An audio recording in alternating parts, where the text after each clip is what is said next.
Hello everyone. हमारी आज की कहानी का शीर्षक है प्रायश्चित यानी पश्चाताप। तो देखिए इस कहानी में कौन कौन से पात्र हैं। एक क्रूर बहेलिया होता है, कबूतर का जोड़ा होता है, कबूतर कबूतरी, एक दुष्ट ब्राह्मण, इसके अलावा 4 ब्राह्मण, कौवे और किरातों के लोग होते हैं। इस कहानी में बताया गया है कि किस प्रकार कबूतर और कबूतरी की सहायता करने से जो बहेलिया है उसको अपने किए कार्यों पर पछतावा होता है। तो चलिए शुरू करते हैं हमारी कहानी। कंटक वन में एक क्रूर बहेलिया घूम रहा था। कौन घूम रहा था? एक बहेलिया घूम रहा था। क्रूर यानी जिसके मन में कोई भी दया नहीं होती है। उसने कई पक्षियों को फंसाने और पकड़ने की चेष्टा की यानी कोशिश की, किंतु उसे सफलता न मिल सकी। अब उसे क्या लगने लगी? भूख लगने लगी। भूख से व्याकुल बहेलिया इधर उधर मारा मारा घूम रहा था कि उसने वृक्ष की एक डाल पर अपने पंखों को तोलती हुई एक सुंदर कबूतरी को देखा। जैसे जब उसे भूख लग रही थी तो इधर उधर घूमने लगा तो उसे एक बहुत ही सुंदर कबूतरी दिखाई दी। उसने कबूतरी को चुपके से पकड़ लिया और पिंजरे में बंद कर लिया। बड़ी प्रसन्नता से बहेलिये ने जंगल पार करके घर की ओर कदम बढ़ाए। जनवरी का महीना था तो जनवरी में तो क्या होती है? बहुत सर्दी होती है। देखते देखते बादल पूर्व की ओर से उठा। तेज हवा वृक्षों को झकझोरती हुई चली। बर्फ के झंकोरों ने बहेलिये को इतना दुखी कर दिया कि उसके दांत से दांत बजने लगे। जब हमें भी ठंड लगती है तो आवाज़ आती है ना, दांत से कट कट कट कट। इसी तरह बहेलिये को भी ठंड लगने लगी। शीत और वर्षा से बचने के लिए वह फिर जंगल में ही वृक्षों के एक झुरमुट की ओर भाग चला। वर्षा रुक गई, किंतु रात्रि का अंधकार घिर आया था और आकाश में तारे जगमगाने लगे थे। बहेलिया वृक्ष के नीचे खड़ा हो गया और हाथ जोड़कर प्रार्थना करते हुए बोला, जो भी कोई इस वृक्ष पर रहता हो कृपा करके मेरी सहायता करे। मैं शरणागत हूँ, दीन हूँ। इस समय में शीत और भूख दोनों से बेसुध सा हो रहा हूँ। अब देखिए जो क्रूर बहेलिया है वो ऐसे कहता है कि इस पेड़ पर, इस वृक्ष पर जो भी रहता हो मेरी मदद करो। संयोग से उसी वृक्ष की एक ऊंची डाल पर एक कपोत बैठा जोर जोर से विलाप करते हुए कह रहा था, हाय, न जाने आज कपोती कहाँ रह गई। उसे किसी बहेलिये ने पकड़ लिया अथवा भयंकर आंधी और वर्षा के कारण पंख टूटकर गिर जाने से वह मारी गई।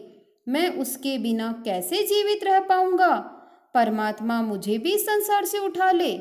मतलब जो कबूतरी को बहेलिये ने पकड़ लिया था तो उसका जो कबूतर था वह विलाप कर रहा था और कह रहा था कि मेरी कबूतरी को कोई पकड़ के ले गया है। पिंजरे में कैद कबूतरी ने तुरंत कबूतर की आवाज़ पहचान ली। अब वो जो कबूतरी थी वो तो बहेली के पास ही थी पिंजरे में कैद, तो उसने कबूतर की आवाज़ को पहचान लिया। उसने अपने पंख फड़फड़ाकर कहा, हे प्रिय, मैं यहाँ इस पिंजरे में कैद हूँ। यहाँ ठीक है कि इस बहेलिये ने मुझे कैद कर रखा है। इस समय यह हमारी शरण में आया हुआ है, दुखी और लाचार है। घर आए दुखी व्यक्ति की सहायता करनी ही चाहिए, चाहे वह हमारा शत्रु ही क्यों ना हो। देखिए पक्षियों की सोच कितनी अच्छी है। एक कबूतरी को जब बहेली ने पिंजरे में कैद कर रखा है फिर भी वह उसका भला सोच रही है कि हमें शरण में आए हुए लोगों की मदद करनी चाहिए। कबूतर ने कहा, हे प्रिय, वह बहेलिया नीच और हत्यारा है, मैं इसकी सहायता नहीं करूँगा।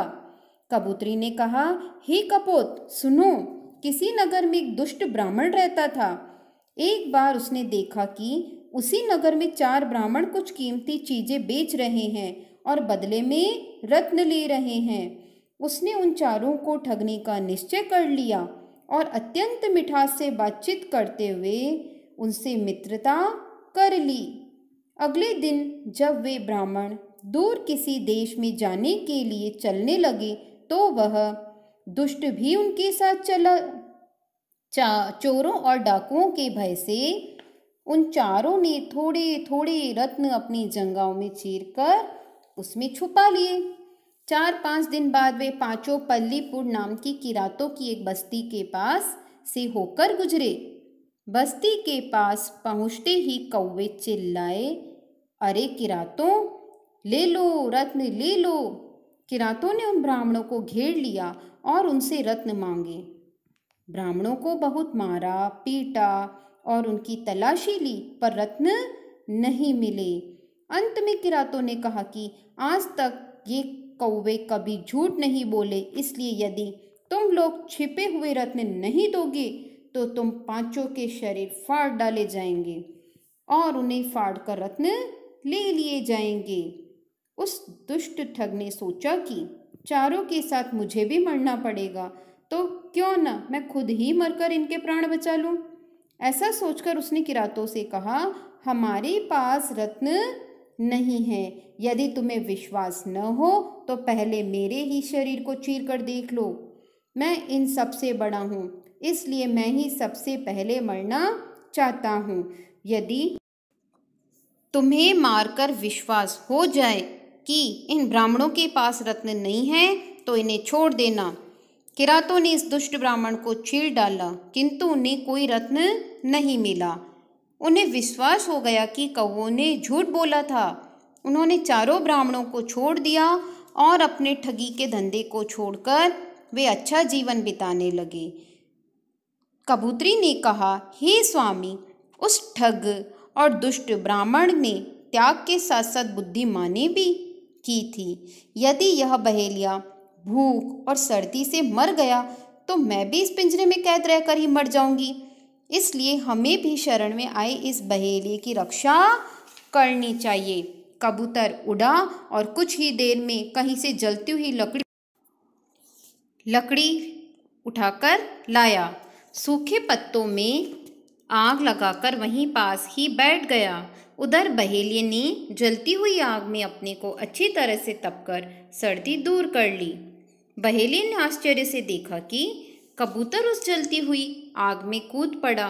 उस जले हुए कबूतर के त्याग को देखकर बहेलिये की आंखों खुल गई। उसने सोचा कि उसकी भूख मिटाने के लिए एक पक्षी भी जब अपना बलिदान दे सकता है तो वह तो मनुष्य है। उसने फौरन कबूतरी को छोड़ दिया। पति के मर जाने से व्याकुल कबूतरी भी उसी आग में कूद पड़ी। यह देखकर बहेलिया व्याकुल हो गया। उसने प्रतिज्ञा की कि वह भी इस क्रूर कर्म को छोड़ देगा और जीवधारियों पर दया करता हुआ ईमानदारी का जीवन बिताएगा। बेटा देखिए, जैसे त्याग और बलिदान से एक जो क्रूर बहेलिया है उसका स्वभाव भी बदल गया। उसने क्या सोचा कि अब मैं भी एक अच्छा ईमानदार इंसान बनूंगा और अच्छा इंसान बनूंगा, तो उसने हाथों हाथ कबूतरी को भी छोड़ दिया, अच्छे कर्म करूंगा। तो कैसे पक्षी के जोड़े ने क्रूर बहेलिये को बदल दिया। इसी तरह से हमें भी अपने जीवन में जो सबकी हेल्प करनी चाहिए, मदद करनी चाहिए। Thank you.